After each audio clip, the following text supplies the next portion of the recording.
భూమి అట్మాస్ఫియర్ లో ఉన్న ఓజోన్ కి సంబంధించి మెజర్మెంట్స్ తీసుకుంటూ ఉన్నాడు. సడన్ గా ఆ మెషిన్ ఒక విచిత్రమైన రీడింగ్ ఇచ్చింది. ఆ మెషిన్ ప్రకారం అట్మాస్ఫియర్ లో ఓజోన్ 40% వరకు తగ్గిపోయింది. ఈ రీడింగ్ చూసి జోసెఫ్ ఏమీ ఆశ్చర్యపోలేదు, ఎందుకంటే ఆయన ఈ రీడింగ్ ని నమ్మలేదు. మెషిన్ లో ఏదో ప్రాబ్లం ఉంది అనుకున్నాడు. ఒకవేళ నిజంగా ఓజోన్ లెవెల్ ఇంతగా తగ్గిపోతే నాసా శాటిలైట్స్ ఖచ్చితంగా కనిపెడతాయి కదా అనుకున్నాడు. తర్వాత లగేజ్ ప్యాక్ చేసుకుని ఇంటికి వెళ్ళిపోయాడు. తర్వాత సంవత్సరం అక్టోబర్ 1983 మళ్ళీ రీసెర్చ్ సెంటర్కి వచ్చాడు. ఈసారి ఒక కొత్త మెషిన్ ని తీసుకొని వచ్చాడు. మళ్ళీ మెజర్మెంట్స్ తీయటం మొదలు పెట్టాడు. ఈసారి వచ్చిన రీడింగ్ లో ఓజోన్ లెవెల్ ఇంకా తగ్గిపోయింది. ఇక్కడ ఏదో తప్పు జరుగుతుంది అని జోసెఫ్ కనిపించింది. ఎందుకంటే ఆ రీడింగ్ అస్సలు పాసిబుల్ అయ్యే అవకాశం లేదు అని భావించాడు. మళ్ళీ లగేజ్ ప్యాక్ చేసుకుని ఇంటికి వెళ్ళిపోయాడు. సంవత్సరం తర్వాత మళ్ళీ వచ్చాడు. ఈసారి రీడింగ్ ని వేరే రీసెర్చ్ స్టేషన్ లో తీసుకోవాలి అని నిర్ణయం తీసుకున్నాడు.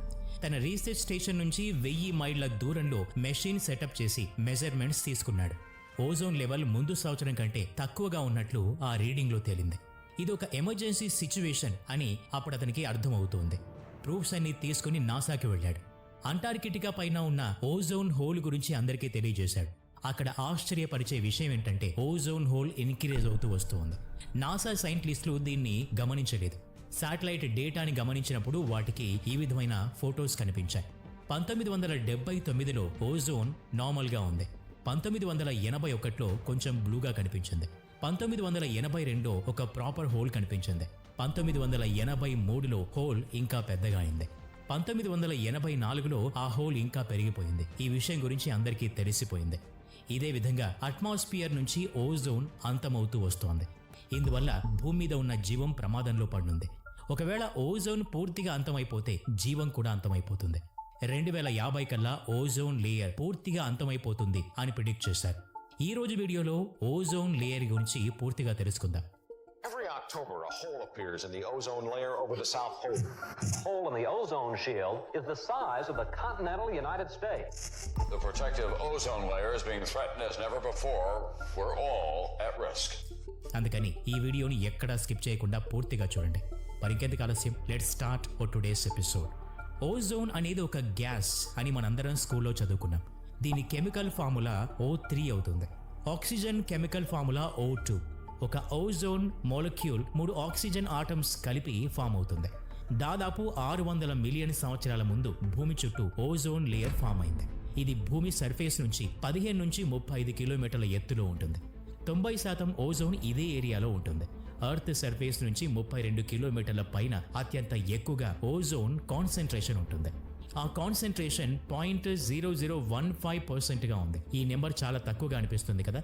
ఇంత కొంచెం ఓజోన్ భూమిని ప్రొటెక్ట్ చేయడానికి సరిపోతుంది. అల్ట్రావైలెట్ రేడియేషన్ వల్ల ఆక్సిజన్ ఆటమ్స్ స్ప్లిట్ అయిపోతాయి. ఇలా వేరైన ఆటమ్స్ ఆక్సిజన్ మాలిక్యూల్స్ తో కలిసినప్పుడు ఓజోన్ ఫామ్ అవుతుంది. O2 + O = O3. ఇక్కడ ఓజోన్ మాలిక్యూల్ కూడా ఆక్సిజన్ ఆటమ్ తో ఢీ కొట్టడం వల్ల అది మళ్ళీ ఆక్సిజన్ గా మారిపోతుంది. ఈ సైకిల్ కంటిన్యూస్ గా నడుస్తూ ఉంటుంది. ఈ పూర్తి సైకిల్ ని చాప్మన్ సైకిల్ అని పిలుస్తూ ఉంటారు. సిడ్నీ చాప్మన్ మే 1929లో ఈ కెమికల్ రియాక్షన్ ని ఎక్స్ప్లెయిన్ చేయడం వల్ల ఆ పేరు పెట్టారు. ఈ రియాక్షన్ ని ఫోటో డిస్అసోసియేషన్ లేదా ఫోటోలిసిస్ అని కూడా అంటారు. ఫోటో అంటే లైట్, డిసోసియేషన్ అంటే స్ప్లిట్ అవటం. లైట్ వల్ల ఆటమ్స్ స్ప్లిట్ అప్ అవడాన్ని ఫోటో డిసోసియేషన్ అంటారు. సన్ నుండి యూవీ రేడియేషన్ నుండి ఓజోన్ లేయర్ భూమిని కాపాడుతుంది. యూవీ రేస్ వల్ల మనకి సన్ బర్న్స్ వస్తాయి. ఇమ్యూన్ సిస్టమ్ వీక్ గా మారుతుంది. Cataracts and skin cancer, eye cancer కూడా వచ్చే అవకాశం ఉంటుంది. ఇక్కడ మీకు ఒక ప్రశ్న రావచ్చు, ఓజోన్ యూవీ రేస్ నుంచి మనల్ని కాపాడుతూ ఉన్నప్పుడు మనం సన్ స్క్రీన్స్ ఎందుకు రాసుకుంటున్నాం? సూర్యుడి నుండి దాదాపు అన్ని రకాల వేవ్ లెంగ్త్ కలిగిన రేడియేషన్ వస్తుంది.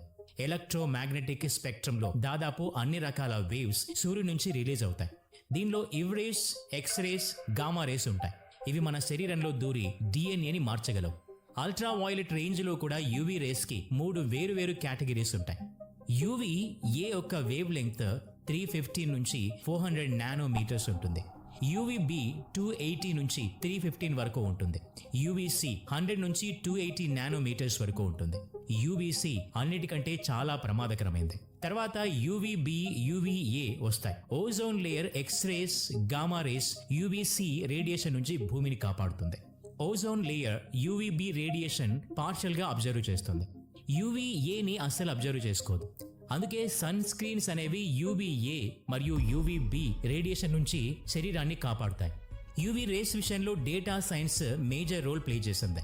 దీనివల్ల ఎలాంటి వేవ్ లెంత్ కలిగిన రేస్ వల్ల మన బాడీకి ప్రమాదం ఉంటుంది అని సైంటిస్టులు తెలుసుకున్నారు. ఓజోన్ లేయర్ అంతమవటం వల్ల భూమికి ప్రమాదం ఎక్కువ అవుతుంది. ఎందుకంటే యూవీసీ రేడియేషన్ భూమిని చేరుతుంది. అందుకే 600 మిలియన్ ఇయర్స్ ముందు, అంటే ఓజోన్ లేయర్ ఫామ్ అవ్వక ముందు సముద్రపు లోతుల్లో మాత్రమే లైఫ్ ఉండేది. ఓజోన్ లేయర్ వల్లనే లైఫ్ అనేది నీటి నుంచి నేల మీదకి వచ్చింది. ఇవన్నీ కొన్ని మిలియన్ ఇయర్స్ ముందు జరిగింది. వీటి గురించి మనుషులకు 200 సంవత్సరాల ముందే తెలిసింది. 13 మార్చ్ 1839 స్విట్జర్లాండ్ యొక్క యూనివర్సిటీ ఆఫ్ బాసెల్లో ఒక క్రిస్టియన్ స్కోబెన్ అనే సైంటిస్ట్ నీటితో ఎలక్ట్రోలిసిస్ మీద ఎక్స్పెరిమెంట్స్ చేస్తూ ఉన్నాడు. ఎలక్ట్రిసిటీని ఉపయోగిస్తూ నీటిలో ఉన్న ఆక్సిజన్ మరియు హైడ్రోజన్ని సపరేట్ చేస్తూ ఉన్నాడు. ఈ ఎక్స్పెరిమెంట్ చేస్తూ ఉండగా అతనికి ఒక విచిత్రమైన స్మెల్ వచ్చింది. ఆ స్మెల్ ఒక గ్యాస్ వల్ల వస్తుంది. ఆ గ్యాస్ కి ఓజోన్ అని పేరు పెట్టాడు. ఓజోన్ వర్డ్ గ్రీక్ వర్డ్ ఓజీన్ నుంచి వచ్చింది. ఈ వర్డ్ కి స్మెల్ అని అర్థం. 26 సంవత్సరాల తర్వాత 1865లో ఓజోన్ మోలిక్యూల్ని డిస్కవర్ చేశారు. ఈ ఓజోన్ వల్ల హార్మ్ఫుల్ రేడియేషన్స్ బ్లాక్అవుట్ అవుతాయని కూడా సైంటిస్టులు కనుక్కున్నారు. -112 డిగ్రీ సెంటీగ్రేడ్లో ఈ గ్యాస్ బ్లూ లిక్విడ్గా మారిపోతుంది. -193 డిగ్రీ సెంటీగ్రేడ్ దగ్గర డీప్ పర్పుల్ కలర్లో ఒక సోలిడ్ లాగా చేంజ్ అయిపోతుంది. ఈ గ్యాస్ ఎక్స్పోజర్ మనుషులకి టాక్సిక్ అని సైంటిస్టులు కనిపెట్టారు. అట్మాస్ఫియర్లో మనల్ని ప్రొటెక్ట్ చేసినప్పటికీ మన దగ్గర ఉంటే మాత్రం చాలా ప్రమాదకరమైంది. ఈ గ్యాస్ స్మెల్ వర్షం పడ్డప్పుడు వచ్చే మట్టి వాసనలాగా ఉంటుంది. 1921లో British geophysicist JMB Dobson ozone concentration ని కనుగొనే మెషిన్ ని తయారు చేశారు. ఈ మెషిన్ కి డాబ్సన్ స్పెక్ట్రోఫోటోమీటర్ అని పేరు పెట్టారు. ఓజోన్ కాన్సంట్రేషన్ ని తెలుసుకునేందుకు ఇప్పటి వరకు కూడా ఇది స్టాండర్డ్ డివైస్ గా ఉంది. ఓజోన్ కాన్సంట్రేషన్ ని డాబ్సన్ యూనిట్స్ లో మెజర్ చేస్తారు. ఓజోన్ లేయర్ నార్మల్ థిక్నెస్ 3 నుంచి 5 మిల్లీమీటర్ల వరకు ఉంటుంది. అంటే 300 నుంచి 500 డాబ్సన్ యూనిట్స్ గా ఉంటుంది.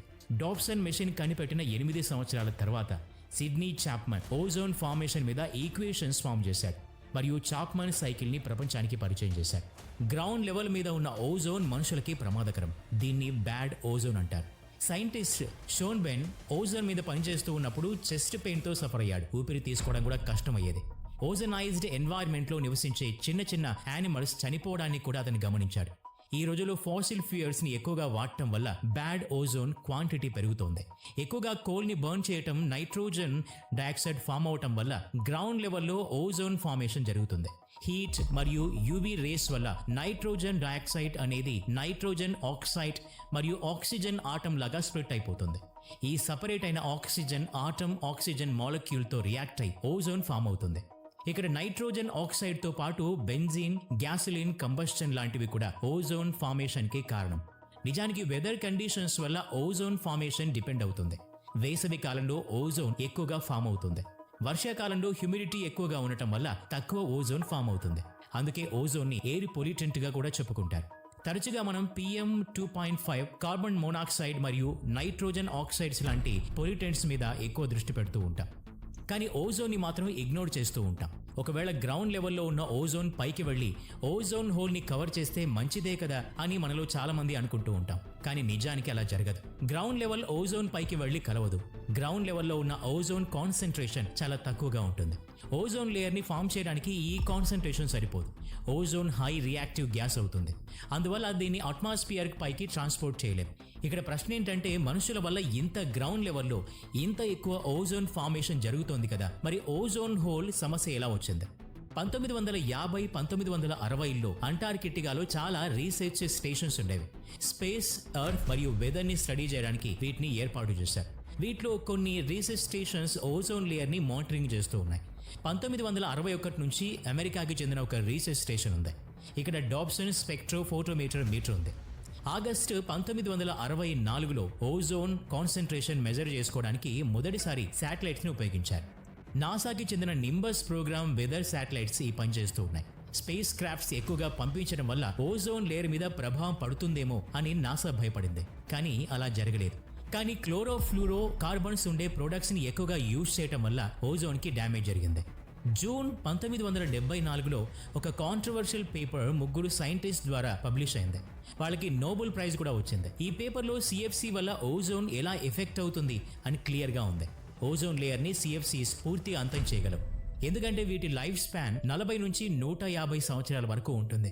ఈ పేపర్ పబ్లిష్ అయ్యాక సైంటిస్టులు చెప్పిన మాటల్ని ఎవరూ నమ్మలేదు.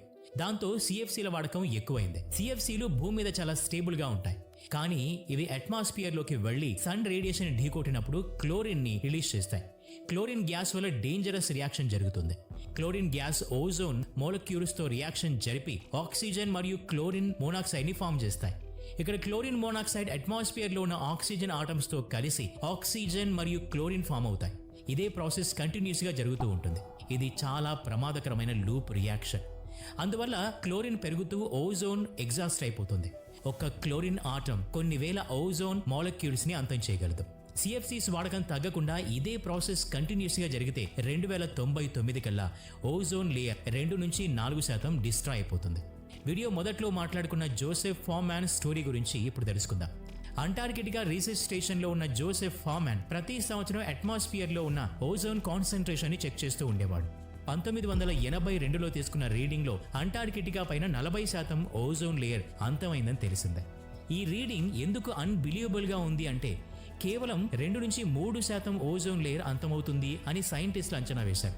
అందుకే మెషిన్ డ్యామేజ్ అయి ఉంటుందని ఫార్మాన్ అనుకున్నాడు. అందుకే నెక్స్ట్ ఇయర్ మళ్ళీ కొత్త మిషన్ తెచ్చి రీడింగ్ చెక్ చేశాడు. కానీ అప్పుడు కూడా సేమ్ రీడింగ్ వచ్చింది. ఈసారి లొకేషన్ మార్చి ఇంకో లొకేషన్లో రీడింగ్ చెక్ చేశాడు. కానీ అక్కడ కూడా ఇదే రీడింగ్ రిపీట్ అయింది. అప్పుడు ఫార్మాన్ నాసాకి చెప్తే అప్పుడు ఈ భయంకర ఇమేజెస్ ని ముందుంచింది. వీటిలో ప్రతి సంవత్సరం ఓజోన్ లేయర్ చాలా వేగంగా డిప్లీట్ అవుతూ వస్తోందని తెలుస్తోంది. అంతవరకు సైంటిస్టులు చేసిన ప్రిడిక్షన్స్ తప్పు అని తేలింది. యాక్చువల్గా పరిస్థితి చాలా ప్రమాదకరంగా మారింది. ఆగస్టు 1985లో ప్రపంచానికి ఈ ఓజోన్ లేయర్ హోల్ ఇమేజ్ చూపించారు. ఈ హోల్ దగ్గర ఓజోన్ కాన్సంట్రేషన్ 200 డోప్సన్ యూనిట్స్ కంటే తక్కువగా ఉంది. కొన్ని చోట్ల అయితే 150 డోప్సన్ యూనిట్స్ ని టచ్ చేసింది. 1977లో దీని రీడింగ్ 250 డోప్సన్ యూనిట్స్ గా ఉంటుంది. 1984లో అదే రీడింగ్ 160 డోప్సన్ కి పడిపోయింది. ఆ సమయంలో వెంటనే ఏదో ఒక యాక్షన్ తీసుకోవాల్సిన అవసరం ఉంది. కానీ అప్పటికి సైంటిస్టుల మదిలో ఒక ప్రశ్న మెదులుతూ ఉంది. అదేంటంటే ఈ ఓజోన్ హోల్ అంటార్కిటికా పైనే ఎందుకు ఫామ్ అవుతోంది? ఇందుకు ఎన్నో కారణాలున్నాయి. మొదటి కారణం ఏంటంటే పైకి ఫ్లో అయ్యే గాలి నార్త్ అండ్ సౌత్ పోల్ దగ్గర కన్వర్జ్ అవుతుంది. అంటే ఓజోన్ లేయర్ ఆర్కిటిక్ రీజన్ పైన కూడా అంతమవుతుంది. కానీ అంటార్కిటికాలో కొంచెం ఎక్కువగా ఉంది. అందుకు కారణం పోలార్ స్ట్రాటోస్ఫెరిఫిక్ క్లౌడ్స్ అని సైంటిస్టులు కనిపెట్టారు. ఇవి ఒక విధమైన మేఘాలు అంటార్కిటికా పైన ఉన్నాయి. ఈ క్లౌడ్స్ యొక్క డ్రోప్లెట్స్ లో నైట్రిక్ మరియు సల్ఫరిక్ యాసిడ్స్ మిక్చర్ ఉంది. క్లోరిన్, బ్రోమైన్ లాంటి కెమికల్స్ ఈ డ్రాప్లెట్ సర్ఫేస్ మీద రియాక్ట్ అవుతాయి. అలా ఓజోన్ ని బ్రేక్ చేస్తాయి. కేవలం -78°C టెంపరేచర్లో ఈ క్లౌడ్స్ ఫామ్ అవుతాయి. అందువల్ల ఈ రియాక్షన్స్ యొక్క ప్రోగ్రెస్ జరుగుతుంది. అందుకే ఓజోన్ లేయర్ థిన్నింగ్ అంటార్కిటికా పైన ఎక్కువగా ఉంది. మన అట్మాస్ఫియర్ లో స్ట్రాటోస్ఫియర్ దగ్గర గాలి ఇంత చల్లగా ఉండదు. స్టార్టింగ్ పాయింట్ దగ్గర యావరేజ్ టెంపరేచర్ -51°C ఉంటుంది. టాప్ లో యావరేజ్ టెంపరేచర్ -50° వరకు ఉంటుంది. ఆ తర్వాత హైట్ పెరిగే కొద్దీ టెంపరేచర్ పెరుగుతూ వస్తుంది. అందుకే అంటార్కిటికాకి ఈ ప్రమాదం చాలా ఎక్కువగా ఉంది. అయితే ఈ స్టోరీలో జరిగిన మంచి విషయం ఏంటంటే పొలిటీషియన్స్ చాలా తొందరగా యాక్షన్ తీసుకున్నారు. 1985లో ఈ ఫైండింగ్ తర్వాత 1986లోనే యునైటెడ్ నేషన్స్ నుంచి నెగోషియేషన్ మొదలైంది. ఒక ట్రీటీని ఏర్పాటు చేసే పని మొదలుపెట్టారు. ప్రపంచవ్యాప్తంగా సిఎఫ్సీస్ ని బ్యాన్ చేయాలని ట్రీటీని ఫామ్ చేశారు. ఈ ట్రీటీలో ప్రపంచంలో ఉన్న అన్ని దేశాలు సైన్ చేశాయి. ఈ విధంగా జరగటం అదే మొట్టమొదటిసారి. మొత్తం 198 దేశాలు కూడా ఈ ట్రీటీని ఒప్పుకున్నాయి. దాంతో సిఎఫ్సీస్ ని ఐఎఫ్సీస్ అంటే హైడ్రోఫ్లూరో కార్బన్స్ తో రిప్లేస్ చేశారు. ఈ ఐఎఫ్సీస్ వల్ల ఓజోన్ లేయర్ కి ఎలాంటి ప్రమాదం ఉండదు. 1990 నుంచి సిఎఫ్సీల వాడకం బాగా తగ్గిపోయింది. అయినా కానీ 2000 సంవత్సరంలో ఇంకో పెద్ద ఓజోన్ హోల్ కనిపించింది. ఈ హోల్ 30 మిలియన్ స్క్వేర్ కిలోమీటర్స్ లో స్ప్రెడ్ అయి ఉంది. ఇలా ఎందుకు జరిగింది? మనం యాక్షన్స్ కి ఇంపాక్ట్ కొంచెం డిలే అయింది. ఆ తర్వాత పాజిటివ్ రిజల్ట్స్ రావడం మొదలైంది. 1980లో CFCs consumption 8 lakh metric tons గా ఉండేది. 2014లో అదే రీడింగ్ 156 మెట్రిక్ టన్స్ కు పడిపోయింది. దాదాపు 99% సిఎఫ్సీస్ల వాడకం తగ్గిపోయింది. ఇది హ్యూమన్ హిస్టరీలో ఇప్పటి వరకు అతిపెద్ద అచీవ్మెంట్. ఈ రోజు రిజల్ట్స్ కనిపిస్తున్నాయి. ఓజోన్ హోల్ తగ్గుతూ వస్తోంది. జనవరి 2023 యునైటెడ్ నేషన్స్ రిలీజ్ చేసిన రిపోర్ట్స్ ప్రకారం వచ్చే 40 సంవత్సరాల్లో ఓజోన్ లేయర్ ముందులాగానే నార్మల్ అయిపోతుంది. 2040 కల్లా ఓజోన్ లేయర్ 1980లో ఉన్నట్టుగా అయిపోతుంది. 2045 కల్లా ఆర్కిటిక్ పై ఉన్న ఓజోన్ లేయర్ కూడా పూర్తిగా మాయమైపోతుంది. 2066 కల్లా అంటార్కిటికా పైన ఉన్న ఓజోన్ లేయర్ కూడా పూర్తిగా రికవర్ అవుతుంది. 2 సంవత్సరాల కింద జరిపిన రీసెర్చ్ ప్రకారం CFCs ని బ్యాన్ చేయడం వల్ల క్లైమేట్ చేంజెస్ కూడా మెరుగుపడుతున్నాయని తెలిసింది. ఈ వీడియో నచ్చినట్లయితే లైక్ చేయండి, షేర్